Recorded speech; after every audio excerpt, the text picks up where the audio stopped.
એક ચીજ કહું છું કે વર્લ્ડમાં જે થોડી ડાર્કનેસ છે એમાં એક જે શાઇનિંગ સ્ટાર દેખાય જેની પાસે ડેમોગ્રાફી છે, ગ્રોથ છે, સારી ગવર્મેન્ટ છે અને સ્ટેબિલિટી છે એ ઇન્ડિયા છે. અને ઇન્ડિયાનું જે લોંગ ટર્મ વ્યૂથી જોઈએ તો is a shining star I can say and I continue to say that.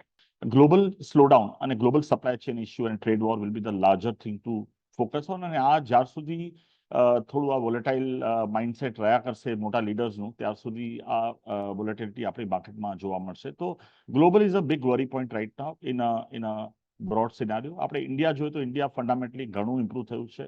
Interest rate cycle આપણી ફેવરમાં આવી ગઈ છે. ઇન્ફ્લેશન થોડું ધીરે ધીરે નીચે જઈ રહ્યું છે. ડોમેસ્ટિક ઇન્ફ્લોઝ બહુ સારા છે. ડોમેસ્ટિક લિક્વિડિટી બહુ સારી છે.